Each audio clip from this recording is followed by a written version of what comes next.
Bem-vinda a essa live de hoje para falarmos sobre dieta rotativa. Eu sou a doutora Raquel Bicudo, nutricionista, doutora em Ciências Aplicadas à Pediatria e te ajudo a ter mais segurança nos atendimentos de pessoas com alergias alimentares. E esse tema da nossa live de hoje, dieta rotativa, é um tema muito curioso, né? Algumas pessoas até devem ter achado estranho. Nossa, Raquel, você vai falar sobre isso? Pois é, eu vou falar porque justamente vieram algumas dúvidas, né? Me pediram para falar sobre esse tema, então eu acho bem importante esclarecer e eu já vou começar dizendo o seguinte: dieta rotativa não tem nenhuma indicação para o tratamento de pessoas com alergias alimentares. O tratamento de pessoas com alergias alimentares é a exclusão do alimento que causa alergia. É uma exclusão completa deste alimento com o objetivo de deixar a pessoa livre de reações alérgicas, porque a alergia alimentar ela tem um caráter de reprodutibilidade dos sintomas, especialmente a alergia IgE-mediada. Então, todas as vezes que o sistema imunológico reconhece a presença daquele antígeno alimentar, a pessoa tem reações alérgicas. Por isso, ela não pode consumir o alimento, para que ela não tenha essas reações. Nos casos de alergias IgE-mediadas, essas reações elas têm um potencial de serem bastante graves, podem ser fatais. Há a chance da pessoa ter uma anafilaxia, que é uma reação bastante grave. Então, a gente não pode achar que a alergia alimentar é uma frescura e achar que uma dieta de rotatividade poderia servir para ela, né? A gente não pode, a exclusão deve ser completa e a gente só pode fazer a exposição ao alimento que a pessoa é alérgica quando a gente marca um teste de provocação oral para o médico avaliar se essa pessoa está tolerando ou não aquele alimento, porque existem algumas alergias alimentares que são passíveis aí de aquisição de tolerância. Então, a gente não pode falar para a pessoa experimentar consumir o alimento de vez em quando. Isso não, jamais. Se ela tiver que fazer qualquer avaliação da tolerância àquele alimento que comprovadamente ela é alérgica, isso precisa ser feito na presença do médico. Então, a dieta rotativa, nos casos de alergia alimentar, ela não tem nenhuma indicação, tá? E estou falando das alergias IgE-mediadas e das não IgE-mediadas também. A gente vai manter a exclusão total do alimento durante o tratamento, o acompanhamento deste paciente e dependendo do tipo de alergia, a gente programa as exposições controladas ali pelo médico, onde a gente tem até o controle da quantidade de proteína que essa pessoa está consumindo, da forma como ela está consumindo essa proteína, se o alimento está sendo apresentado cru ou cozido, em preparações, em assado ou não, qual a quantidade de proteína que o paciente vai consumir, se esse consumo vai ser em dose única ou fracionada durante o teste. Então, não é para pensar que dietas rotativas servem para o tratamento de alergia, tá? Deixa eu fazer uma pausa aqui, já ler alguma dúvida que já veio por aqui. Boa tarde para vocês que estão aqui comigo, obrigada pela presença. Deixa eu ver a pergunta. Raquel, repete isso mais tarde, quando mais pessoas entrarem. Pelo que li, a rotativa está virando uma moda. Ah, pode deixar. Vou repetir sim. Me cutuca aqui mais tarde que eu repito e eu acho que é super importante sim, porque está entrando na moda e aí a gente pode colocar a saúde do paciente, às vezes até a vida dele em risco, né? Quando a pessoa não entende de alergia alimentar e acha que a pessoa pode consumir de vez em quando. Não, quando há alergia alimentar, não pode consumir de vez em quando. A exclusão tem que ser completa. E o grande problema, de fato, é quando o diagnóstico não é bem feito e as pessoas começam a chamar de alergia o que não é alergia. E aí, por conta disso, por algumas pessoas dizerem, eu sou alérgica, mas eu posso um pouquinho de vez em quando, isso confunde a cabeça do leigo. E aí o leigo começa a achar que isso é uma verdade para o alérgico também. Então, por que é que eu, como nutricionista, falo tanto dessa questão de diagnóstico? Poxa, não era para eu falar mais sobre os suplementos que a pessoa tem que consumir, como que a gente vai fazer manejo dietético? Por que eu friso tanto nessa questão do diagnóstico? É justamente por isso, gente, para proteger o alérgico. Porque há pessoas que confundem alergias com intolerâncias e acabam fazendo essa confusão toda que pode colocar os alérgicos em risco. Então, para evitar isso, eu bato tanto nessa tecla para a gente difundir mais esse tipo de conhecimento, tá? Deixa eu ler que tem mais uma pergunta aqui. Tenho recebido pacientes em dietas rotativas e tenho que fazer cardápios com as orientações dos médicos.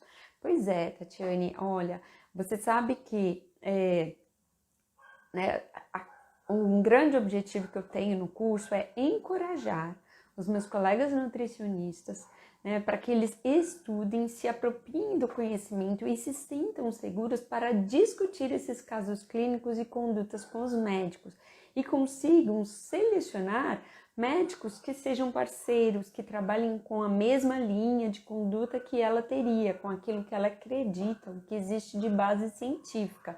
Porque fica muito difícil mesmo quando o médico fala uma língua e o nutricionista fala outra.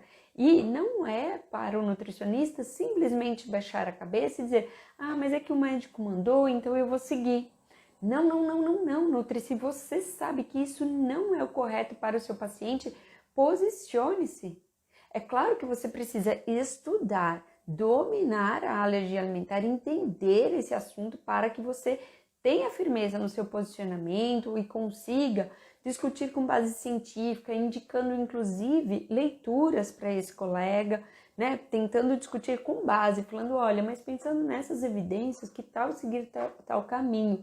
Se ainda assim ele for resistente e disser, eu faço o que eu quero porque a conduta é minha, eu estou nem aí para as evidências científicas, poxa, avalie se é possível manter esse tipo de parceria.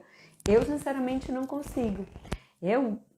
Lá em 2005, quando eu comecei a estudar as alergias alimentares, eu comecei justamente por conta disso.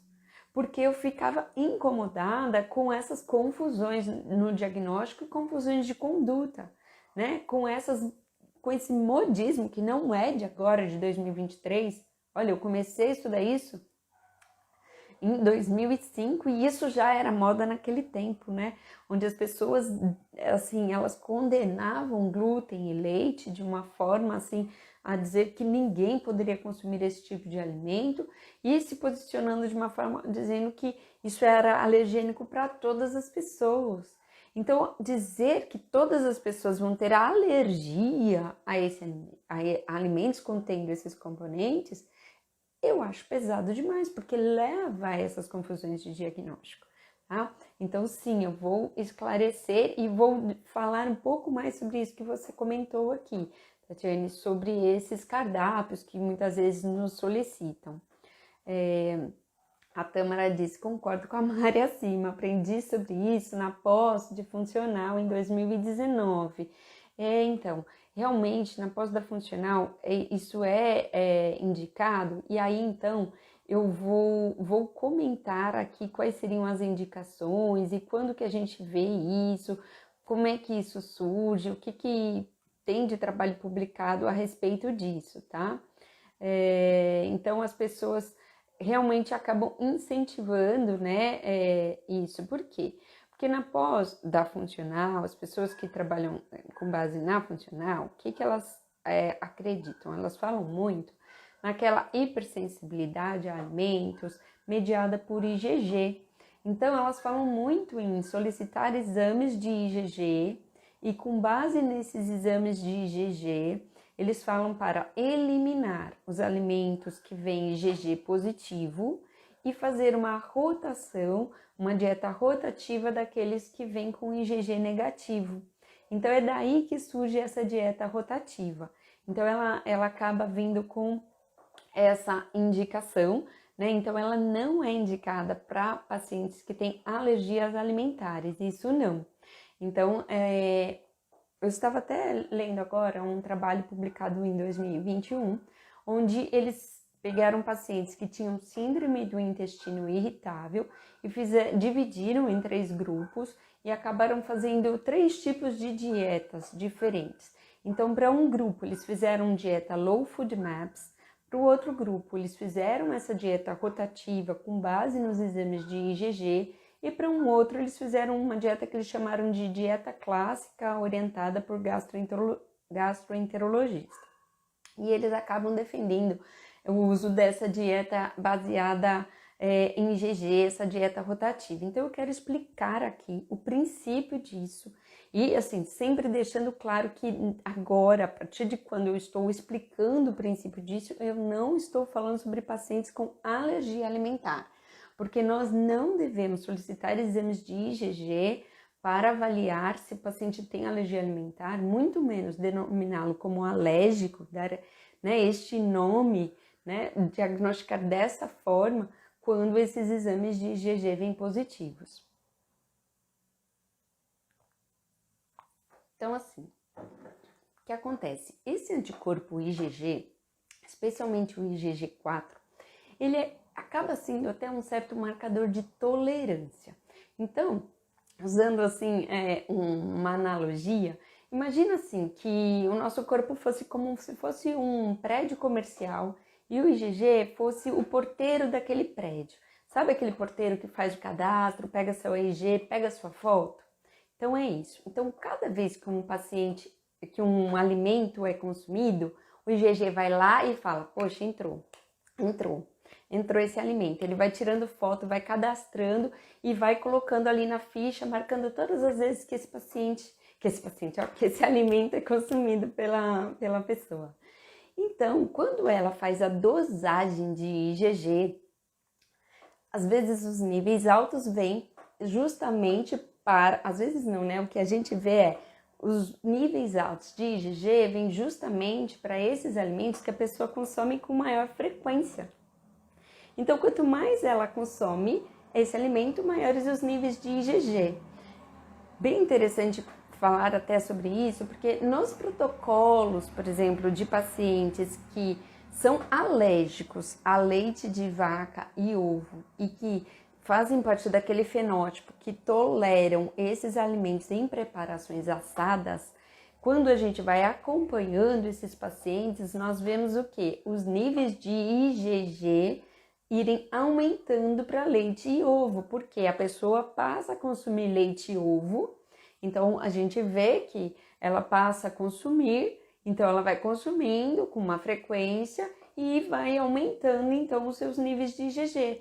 Então está demonstrando que, olha, ela está frequentemente sendo exposta a esse antígeno alimentar. Não quer dizer que ela esteja reagindo contra esse antígeno alimentar, tá? Mas sim, então quando a pessoa consome com bastante frequência aquele alimento, os níveis de IgG vão subindo, ok. Então, qual que é a ideia? Por que eles falam que acaba dando certo essa dieta rotativa aí para esses casos? Pense comigo. Então, o paciente vai eliminar da dieta dele aqueles alimentos cujos níveis de IgG vieram altos. Então, ao passo que ela vai parar de consumir, os níveis vão baixar. E a ideia da dieta rotativa é para que, quando você tem aqueles alimentos que o IgG é negativo, ou seja, a pessoa não consumia com tanta frequência assim, então não tinha um IgG alto, se a pessoa escolher algum alimento ali que estava negativo o IgG e começar a consumir aquele alimento com muita frequência, obviamente o IgG vai aumentar. Agora, se ela fizer uma dieta rotativa com aqueles alimentos que sobraram para ela comer, o IgG não vai aumentar tanto para aqueles alimentos, porque afinal de contas ela está consumindo isso de uma forma rotativa. Então não vai provocar esse aumento do IgG. Então assim, para mim isso fica muito claro, né? Porque é que no final das contas eles percebem isso. E aí, olha, agora eu vou falar uma vantagem dessa dieta rotativa. Na minha opinião, a vantagem não é nem pelo fato de você excluir aqueles alimentos que o IgG veio positivo, mas pelo fato de você, de fato, fazer a rotatividade entre os alimentos. Por que é que eu vejo positividade nisso, gente? Eu sempre comento durante as minhas aulas, durante as minhas lives, vocês já devem ter ouvido sobre isso, vocês já devem ter ouvido eu dizer o quanto é importante nós mantermos uma dieta bastante diversificada.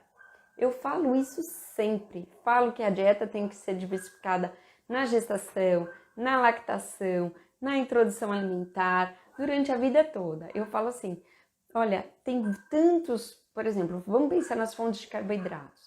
Nós temos vários tubérculos, né? Então, batata, batata doce, mandioca, mandioquinha, cará, inhame, temos vários cereais. Então, arroz, milho, trigo, aveia, centeio, cevada. Então, se você fizer uma diversificação, cada hora você vai consumir um alimento. Esses alimentos, um tem mais fibras, o outro tem menos. Um é mais rico em determinado nutriente, o outro em outro. Então, você vai dando oportunidade para você adquirir nutrientes de diferentes alimentos. E isso vai deixando essa dieta mais rica e mais balanceada. Além do que, quando a gente pensa que tudo que a gente consome também é fermentado pelos micro-organismos que habitam o nosso intestino, então isso serve também de alimentos para eles. Se eu diversifico os alimentos que eu estou consumindo, eu diversifico também o que eu estou mandando ali de alimento para as bactérias que estão ali, que vão fermentar. Existem bactérias que gostam mais de um alimento, existem outras que gostam de outro alimento e assim vai. Então, se eu fizer uma dieta monótona, ou seja, contendo apenas batata, o que vai acontecer? Eu só vou conseguir adquirir os nutrientes que estão na batata, eu não vou adquirir os nutrientes que estão nos outros alimentos que exemplifiquei e eu só vou conseguir alimentar as bactérias que gostam de batata. As que gostam mais de arroz, de aveia, de outras coisas, elas ficam sem alimento. O que acontece? Na briga ali, elas morrem. Então, eu começo a aumentar muito um tipo só de bactéria. E aí, o que acontece quando a gente tem uma baixa diversidade microbiana? Ocorre a desbiose intestinal. Então, uma das vantagens que a gente tem quando a gente tem uma dieta diversificada é que, além de a gente ter ali diferentes fontes de nutrientes, né? Cada alimento é rico em mais um nutriente, a gente também consegue favorecer uma microbiota mais diversificada. Então, eu reduzo ali a chance da pessoa ter uma desbiose intestinal. Então, há uma maior competição entre os micro-organismos. Então, eles vão ficando mais equilibrados. Não fica com um tipo só, certo? Isso eu dei o exemplo do carboidrato, né? Dos alimentos fontes de carboidrato, mas isso vai servir também para outros grupos alimentares. Então, se eu tenho uma diversidade grande de leguminosas, que é algo até difícil de a gente ver, nós vemos isso mais em bebês do que em adultos, né? O adulto fica só no feijão e aí vai. Mas se nós formos pensar, nós temos feijão, lentilha, grão de bico, ervilha, diversas leguminosas, vários tipos de feijões, né? Feijão carioca, verde, fradinho, preto, branco, enfim. Então, quanto mais diversificado, melhor é para a dieta. Melhor é para a nutrição e para a microbiota. Então, essa é a vantagem que eu vejo na dieta rotativa. Você não fica ali oferecendo um tipo só de alimento. Então, pegando essa vantagem, eu acho que a gente pode tentar aprender um pouco com esse conceito, tá? Então, assim, vamos desmoronar a ideia de que IgG serve para diagnóstico de alergia alimentar. IgG não, IgG nunca, IgG never, IgG jamais, tá? Então, a gente precisa levantar essa bandeira, né? Até queria ler aqui o comentário da Tâmara. Eu queria morrer na aula quando a professora falou de pedir IgG. Pois é um teste caro, né? E que não leva a nada. Daqui a pouco eu vou comentar sobre um caso clínico real que eu atendi que foi bastante grave por conta de IgG. Eu já atendi vários, mas teve um assim que para mim foi muito chocante. Eu sempre falo sobre ele. Né? Deixa eu ler mais um pouquinho. Raquel, com base nesses exames de IgG, realmente há evidências de benefícios? Nananina, não. não peça IgG, não peça IgG, nunca, não peça. Para os pacientes que você está percebendo que tem algum tipo de intolerância, algum desconforto com o alimento, como por exemplo nos casos de síndrome do intestino irritável, a gente pode partir da ideia de pensar em retirar os carboidratos ricos em os alimentos ricos em carboidratos fermentáveis num primeiro momento, né? Então fazer uma dieta low food maps, mas essa dieta ela não deve ser seguida por um período longo, então a gente orienta essa dieta low food maps por cerca de 2 semanas no máximo, e depois a gente vai trabalhando a reintrodução dos alimentos de forma gradativa, começando ali com uma pequena quantidade, aumentando ali ao longo de 3 dias, depois entra outro alimento, e aí pouco a pouco a gente vai devolvendo a diversidade aí, né, para essa dieta. A gente vai tornando ela mais rica, mais diversificada, vai ampliando as opções de cardápio. Não é correto você fazer dieta low food maps por longos períodos. Você acaba fazendo essa seleção da microbiota intestinal, como eu comentei. Então, daqui a pouquinho eu vou falar um pouco mais sobre esses tratamentos das intolerâncias também, para a gente entender um pouco sobre isso, tá? Então, assim, os exames de IgG, talvez eles consigam mostrar um pouco aí o que está em exagero. Mas, gente, uma boa avaliação do consumo alimentar, a gente também não consegue isso? Sabe, Nutris, a gente precisa usar mais o que a gente aprendeu em termos de inquéritos nutricionais, valorizar. Gente, eu não sei se é porque eu dei aula de avaliação nutricional por muitos anos, amo muito esse assunto, mas a gente precisa se apropriar, sabe? Olha, um recordatório de 24 horas, o diário alimentar, questionário de frequência, história alimentar, eles nos dão informação extremamente ricas, né? Nos permitem realmente fazer uma avaliação qualitativa, quantitativa, dependendo do método que a gente utiliza. Então a gente precisa olhar para isso e valorizar mais. E só nós sabemos aplicar esses métodos com propriedade. Exame, gente, qualquer um pede. E essas porcarias desses exames ainda, no laudo, vem escrito a dieta. Eles não recomendam o paciente para o nutricionista, eles trazem um cardápio. Eles trazem diagnóstico e cardápio, ou seja, eliminando ali a função do médico e eliminando a função do nutricionista. Onde vamos parar com isso? O que é isso? Nenhum exame pode ser solicitado se você não sabe interpretar, né? Então, assim, você achar que a pessoa pode ir lá no laboratório, pedir um exame, aí com base naquele exame, seguir o que o laudo falou, e aí tá tudo bem? Não tá tudo bem. Isso pode levar até a erros de diagnósticos, como é o caso do exemplo que eu vou falar daqui a pouquinho. Deixa eu ver se tem mais alguma pergunta, algum comentário sobre isso. Me digam se está ficando claro, né? Se essa live está sendo esclarecedora para vocês, né? Agradeço até a solicitação, assim, a indicação do tema. Eu realmente nunca pensaria em trazer esse tema para uma live, então eu gostei, né? Porque aí a gente tem a oportunidade, é uma oportunidade para a gente falar sobre erros de conduta, né? Não adianta eu vir aqui só falando sobre o que é o correto, então eu tenho que falar também sobre o que é o errado para que as pessoas não cometam esse tipo de erro, tá? Deixa eu ver que tem um comentário aqui que eu acho que eu passei batido. Deixa eu ver, a Mari também diz. Exatamente, a bendita dieta diversificada, mas é importante a dieta diversificada. Agora, para diversificar, não precisa furar a pessoa, pedir exame, basta fazer um bom recordatório. É isso. A gente percebe que tem... Poxa, você pergunta, que frutas você come? Ela fala, só como banana e maçã. Que verdura? Só como alface, só como tomate. Então, você vai estimular e vai dar receitas e vai dar sugestões, vai estimular o consumo de outros alimentos, né?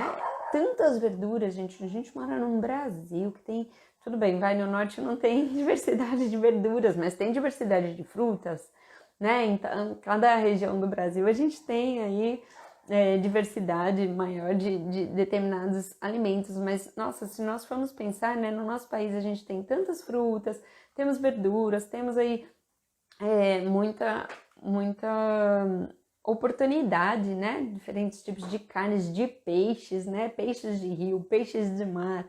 Então a gente tem essa ampla diversidade, a gente tem inclusive por ser um país muito grande, a gente tem aí uma diversidade cultural também grande em termos de alimentos e muitos que a gente precisa aprender aí a trazer para o nosso dia a dia.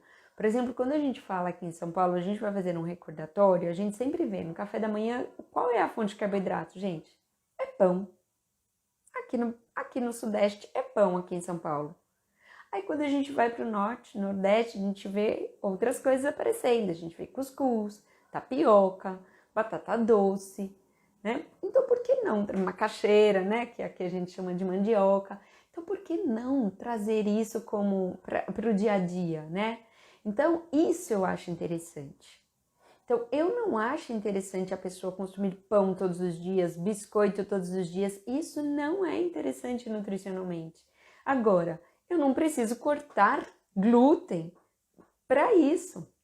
Uma vez que eu corto o glúten, eu também tiro a oportunidade dessa pessoa consumir, por exemplo, alimentos contendo trigo integral, farinha de trigo integral. Então, às vezes eu até reduzo a quantidade de fibras da dieta dela e não é por aí. Agora, se você pode falar para a pessoa consumir o pão de vez em quando, o pão integral, o pão caseiro de vez em quando, mas também diversificar a dieta, trazendo também esses outros alimentos, como a tapioca, a batata doce, a mandioca, o cuscuz, enfim, outras ideias para compor o cardápio, isso sim traz uma dieta mais nutritiva para o paciente, tá? Deixa eu ver, Raquel, sua explicação é aquela que exclui os folclores da cabeça do povo. A alimentação saudável é séria. É isso mesmo. É isso mesmo, é esse o grande objetivo, né? As pessoas não ficarem achando que, por exemplo, só porque é sem glúten é mais saudável. Não é. Às vezes a gente tem produtos que estão ali com aquele apelo comercial de que é sem glúten, aí a pessoa já vai na prateleira, é sem glúten. Bom, custa 10 vezes mais. E se você for ver, muitas vezes tem muito menos fibras, porque muitos deles são feitos com o quê? Com farinha de arroz, farinha de batata, amido de milho, né? Fécula de batata, na verdade, amido de milho, e aí a gente vai ver, eles são muito mais refinados, então não necessariamente porque é sem glúten é mais saudável, tá? Então, até pegando esse gancho do glúten, eu quero agora contar o caso um caso clínico que eu atendi, que eu achei assim que foi bastante grave para mim, porque foi um caso de uma paciente que trouxe um exame de IgG. Então, eu vou trazer mais esse exemplo, né? Então, foi uma paciente que eu atendi, adulta já, e a queixa dela era de diarreia. Diarreia, assim, já fazia muito tempo que ela estava com diarreia, 6, 7, 8 episódios de evacuações líquidas diária, queda de cabelo, unhas fracas, e ela trouxe para mim um exame de IgG, com positividade para vários alimentos, tá? E aí, o que acontece? Quando você tem isso, você tem muitos, tipo 47 alimentos para eliminar da dieta, é muito mais difícil para a pessoa conseguir seguir aquela dieta de restrição. E aí, ela não conseguindo seguir aquilo, ela acaba tendo furos na dieta. E era o que estava acontecendo com esta pessoa. A pessoa estava ali sofrendo já com depressão e não conseguia trabalhar por conta da diarreia. Só que eu ouvindo a história clínica dela, inclusive a história prévia, que ela tinha 50 anos, se não me engano, por volta disso. Desde os 20 anos de idade, ela tinha história de evacuações amolecidas, né? Ali entre, tipo, quem é nutri vai me entender, né? Escala Bristol ali entre 5, 6 e 7, tá? Então, assim, evacuações assim de moles a líquidas, né? E sempre assim, fora as queixas de anemia, né, de intolerância à lactose, que já tinha sido diagnosticada, unhas fracas, cabelo caindo, enfim. Então eu ouvi toda aquela história, gente, me chamou muito, me levantou muito a ideia de que poderia ser uma doença celíaca, algo que nunca ninguém tinha investigado, nunca ninguém tinha pensado. E aí, essa pessoa, ela gostava muito de massas mesmo, e era o que estava mais difícil para ela eliminar da dieta.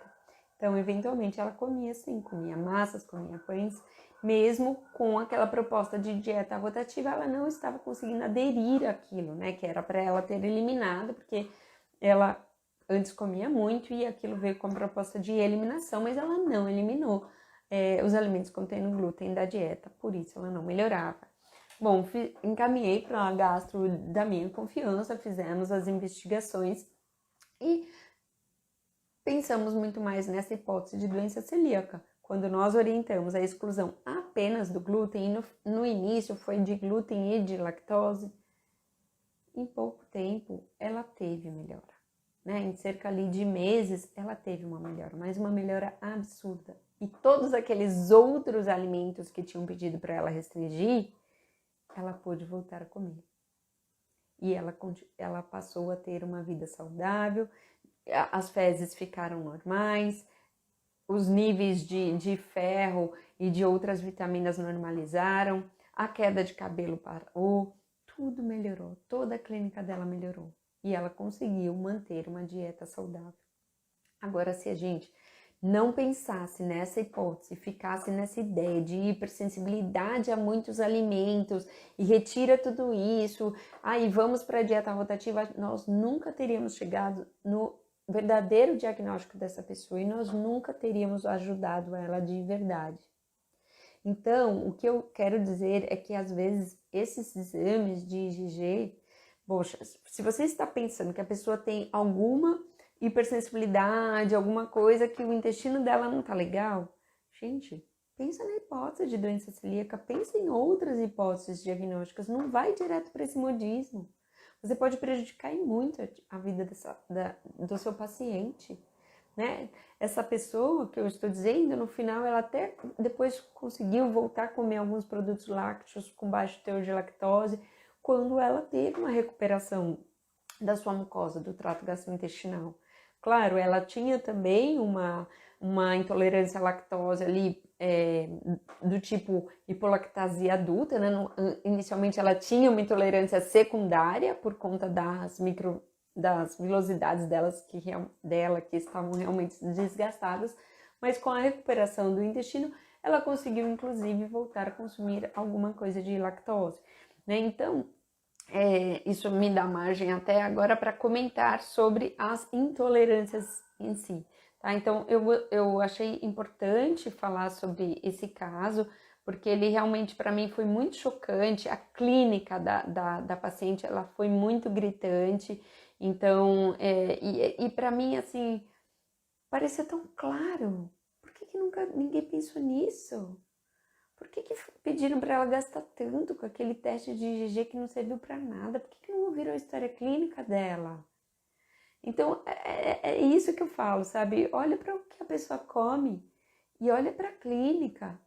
Isso vale muito mais do que qualquer exame. Agora, as pessoas ficarem acreditando no resultado de exames e quererem seguir aquilo que está sendo dito por aquele laudo, por aquele laboratório.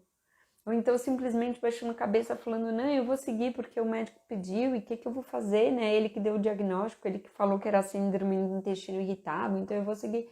Não, gente, não é por aí, questione, sabe? Procurem ajudar de verdade, não é só baixar a cabeça não, tá? Deixa eu ler aqui. Deixa eu ver. Ai, não consegui ler todos.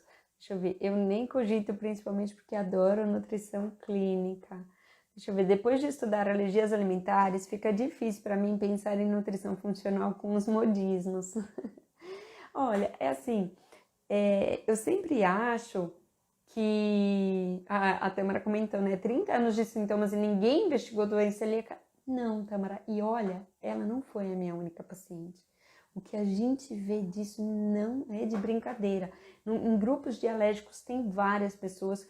Quando eu recebo adultos comentando sobre alergia a múltiplos alimentos com respostas tardias, você fala, não, peraí, alguma coisa essa pessoa tem. Não é alergia. Porque alergias alimentares não mediadas por IgE, com esses sintomas tardios, onde é mais comum a gente ver, gente? Em bebês isso é passageiro. Não estou dizendo que é impossível acontecer em adultos, mas se vem adultos com essas queixas, nós precisamos pensar em outras hipóteses diagnósticas que não sejam alergia alimentar.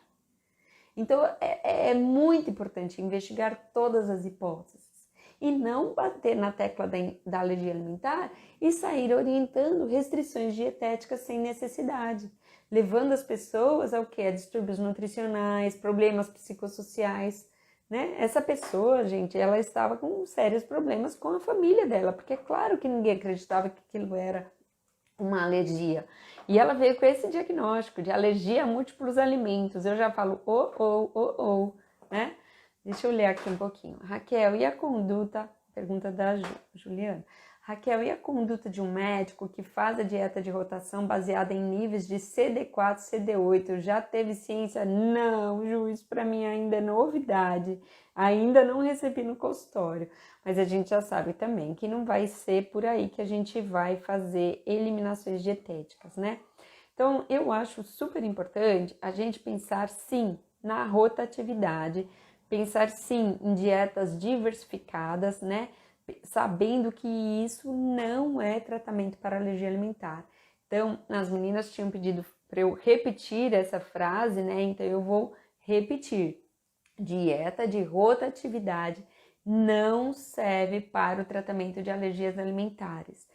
O tratamento das alergias alimentares é baseado na exclusão completa do alimento que causa alergia na pessoa, com o objetivo de deixá-la livre de reações. Não é com o objetivo de levá-la à tolerância ao alimento. Dieta de exclusão não é promessa de cura de alergia.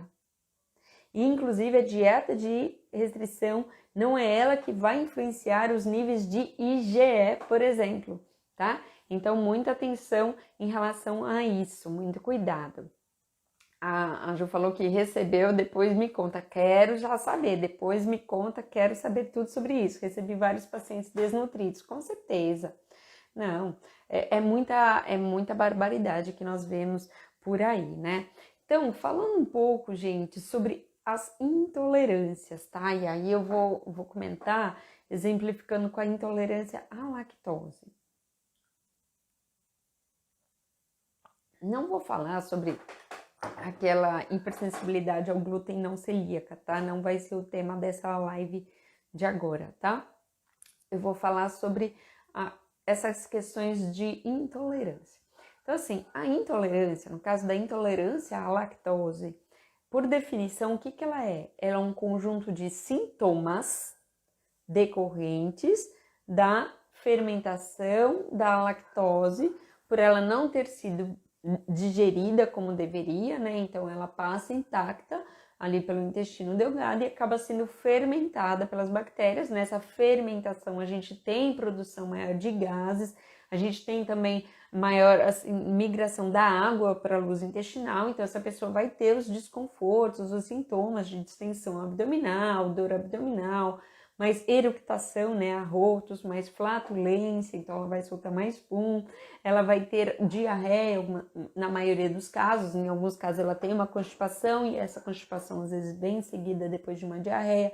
Então, há toda uma mudança no pH ali do intestino por conta dessa maior produção de gases e vai ter esses sintomas. Então, a intolerância é um conjunto de sintomas. Então, essa pessoa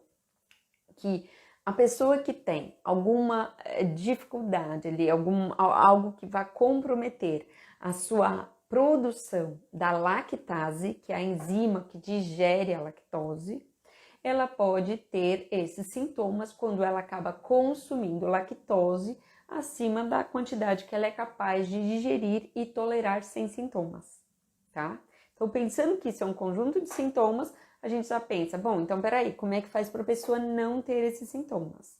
Então, a questão da produção aí da lactase, ela pode ser influenciada, primeiro, por influência genética. Então, a maioria das pessoas tem ali já programado para ir reduzindo a produção da lactase ao longo da vida. É o que a gente fala de hipolactasia adulta. né? Então, ao longo do tempo, a gente vai perdendo a capacidade de produzir essa enzima, então a gente vai reduzindo a capacidade de digerir esse açúcar presente no leite e derivados. Em alguns derivados, né? Outros têm baixo teor de lactose, mas enfim, no leite. Quando é bebê, o bebê ele nasce com alta capacidade ali de produzir a lactase, mas ao longo do tempo a maioria das pessoas vai perdendo essa capacidade, tá? Mas existem também outras possibilidades aí. Por exemplo, uma pessoa com doença celíaca que consome glúten, ou seja, não faz o tratamento adequado, ela vai ter ali um comprometimento da sua mucosa intestinal e vai ter um achatamento ali das suas vilosidades. E a lactase é uma enzima produzida no ápice da borda em escova. Então, se você tem um achatamento, você tem um comprometimento. Isso pode acontecer não só na doença celíaca não tratada, mas numa pessoa que, por exemplo, que passa por uma infecção intestinal, uma pessoa que acaba tomando muitos antibióticos que vão interferir ali também na sua integridade intestinal. Então, infecções intestinais e essas diarreia frequente, por exemplo, ela pode trazer essa intolerância à lactose secundária a esse desgaste que ocorre no intestino, tá? Esses são os tipos mais comuns, então, de intolerância. Tem também bebês prematuros que nascem com intolerância, os bebês que nascem com menos de 34 semanas, mas depois muitas vezes eles se recuperam. Tem um caso que é extremamente raro, que a pessoa nascer sem a capacidade de digerir, né, sem a enzima, nasce sem enzima, mas isso é extremamente raro, porque se isso ocorre, a pessoa não pode tolerar nem mesmo leite materno, tá? Então é raríssimo. Mas enfim, existem diferentes motivos aí para a pessoa desenvolver essa diminuição, né, da produção dessa enzima.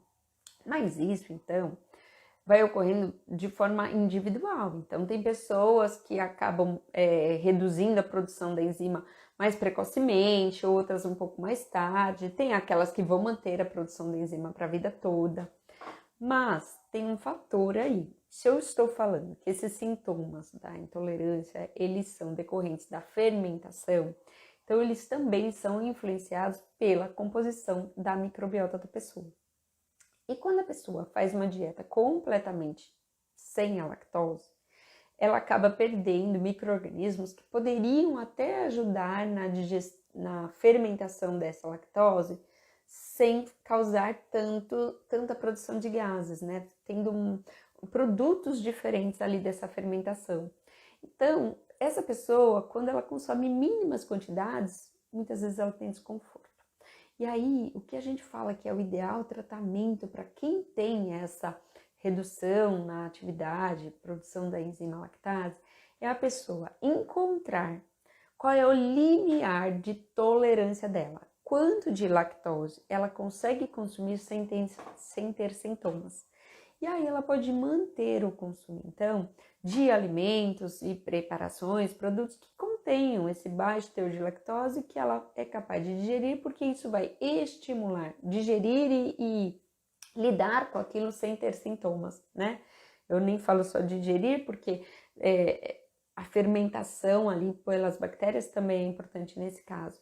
Então, se ela encontra esse limiar, ela consegue manter uma colonização intestinal favorável à redução desses sintomas, tá? Então, essa é a principal orientação, não é uma exclusão completa. Nesse caso, então, a rotatividade até acaba sendo interessante. A pessoa consumir alguns produtos lácteos, uma frequência ali de 2, 3 vezes na semana, pode ser, em pequena quantidade, aqueles com baixo teor de lactose, mas não eliminar completamente isso da sua dieta, tá? Então, ela acaba conseguindo manter isso sem desconfortos.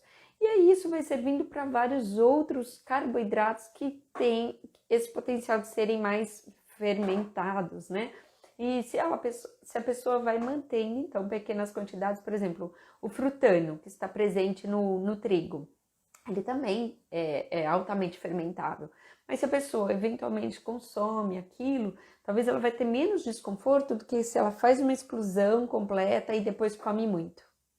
Sabe aquela pessoa que fala assim, ai, nossa, eu nunca como pão porque tem glúten, não faz bem, então eu evito e tal. Aí ela vai viajar, ela vai passear e ela vai a falar assim, ai que saudade, vou comer.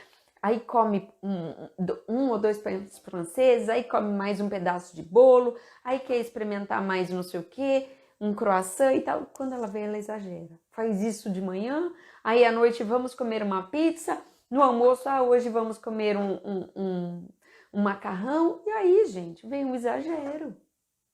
E esse exagero vai trazer desconforto. Então, não é para fazer assim. Não é para enfiar o pé na jaca, tá? Então, quando a gente pensa que a dieta rotativa é o contrário do pé na jaca, eu posso falar que eu gosto dela, tá? Mas não que a gente precise pedir exames de IgG ou ou achar que isso serve para tratamento de alergia alimentar, porque não serve, tá? Eu não sei se ficou clara a minha explicação, se vocês concordam comigo, né? Temos aqui vários nutricionistas. Se alguém tem alguma opinião diferente ou tem algum outro olhar, assim, eu sou super aberta a ouvir, né, e entender, porque eu acho que a gente tem que aprender com tudo isso, né, tanto que nas questões aí da nutrição funcional, nossa, tem muita coisa boa pra gente aprender com a funcional, tem muita coisa boa. A nutrição funcional, eu não fiz, tá? Não fiz o curso, mas eu quero defender um ponto de vista dela. Antes dela, a gente olhava muito mais para os macro e micronutrientes e não olhávamos para os fitoquímicos, para outros componentes dos alimentos que têm ação importante no nosso organismo. E a funcional veio ampliar o olhar para isso, para mostrar quão ricos são os alimentos e como nós podemos utilizá-los realmente ali a nosso favor, como nós podemos valorizar efeitos que eles têm, não só na nossa nutrição, mas efeitos em relação aos nossos hormônios, diversos efeitos, né? Todos os alimentos, eles vêm ali, eles servem realmente como nossos remédios, né? Então, se a gente olha para eles com mais carinho, com mais detalhes e valoriza isso de verdade, isso é importante. Então, eu quero dizer que a nutrição funcional, ela veio assim para realmente valorizar essas questões e para isso nós temos que aplaudir. Só que é sempre importante que se você vai estudar algo, você tenha filtros. Eu falo isso até para os meus alunos, eu falo, olha, se você não concordar com esses pontos de vista que eu estou apresentando através desses artigos que eu estou dizendo, porque nunca é o que eu digo, é sempre o artigo, tá? Eu sempre coloco a evidência. Se a pessoa fala assim, Raquel, eu não concordo, eu acho que é tal jeito, eu falo, ok, me mostra a evidência para a gente discutir. Vamos olhar esse artigo, vamos ver como ele foi feito, esse estudo, vamos ver se é um estudo que realmente, qual é o grau de evidência desse achado, se isso realmente é reprodutível, vamos olhar se não teve conflito de interesse, vamos olhar com mais detalhe para isso, vamos ver se tem evidência científica ou não, né? E trabalhar sempre com base em evidências científicas. Os nossos pacientes não são cobaias. A gente precisa, né? Nós precisamos ter respeito pelos nossos pacientes, tá? Pelo menos é a linha que eu acredito e a linha que eu ensino para os meus alunos. Obrigada, Tamara, pelo comentário. Ela falou perfeito, Raquel, obrigada. A Mari falou, estou justamente em um grupo de mães agora, o pediatra restringiu vários alimentos, a mãe desnutriu. Pois é, além de desnutrir, ela ainda vai ter problemas para a microbiota intestinal dela e isso vai se refletir negativamente na colonização deste bebê. Então, por isso que eu sempre defendo a dieta sem restrições desnecessárias. Então, quando a gente tem uma alergia alimentar diagnosticada, a restrição, sim, ela é necessária e é absoluta. Se a gente tem uma doença celíaca diagnosticada, a restrição, sim, é absoluta, é necessária, é para a vida toda. Então, aí a gente vai trabalhar em cima disso, vai trabalhar em conjunto com o psicólogo, em conjunto com todas as pessoas que precisam se conscientizar de que aquela restrição, ela é necessária, ela é absoluta e ela é importante. Ela é a base do tratamento desses pacientes que têm alergia ou doença celíaca.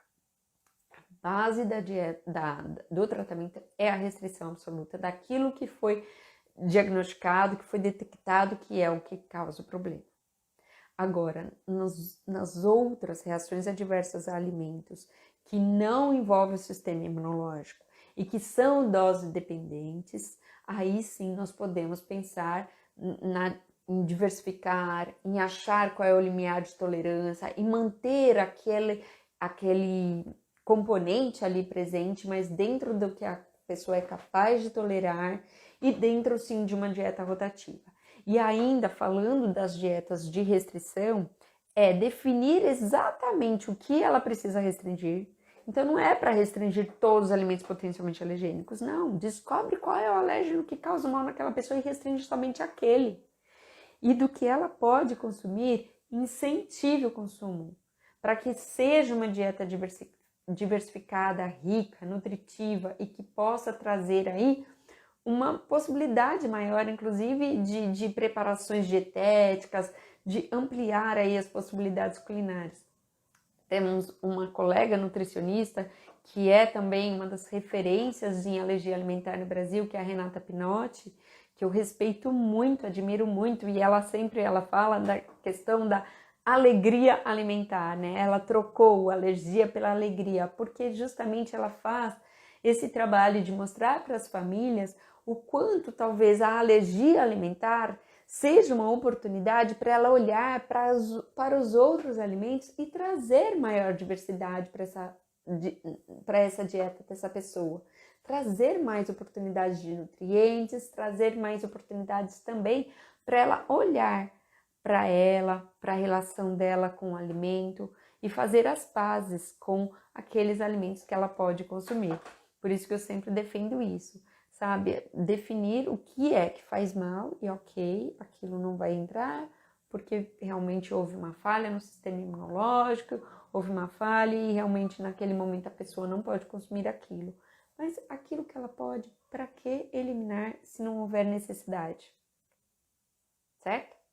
Então, espero que essa live tenha sido esclarecedora, tá bom? Então, um grande beijo.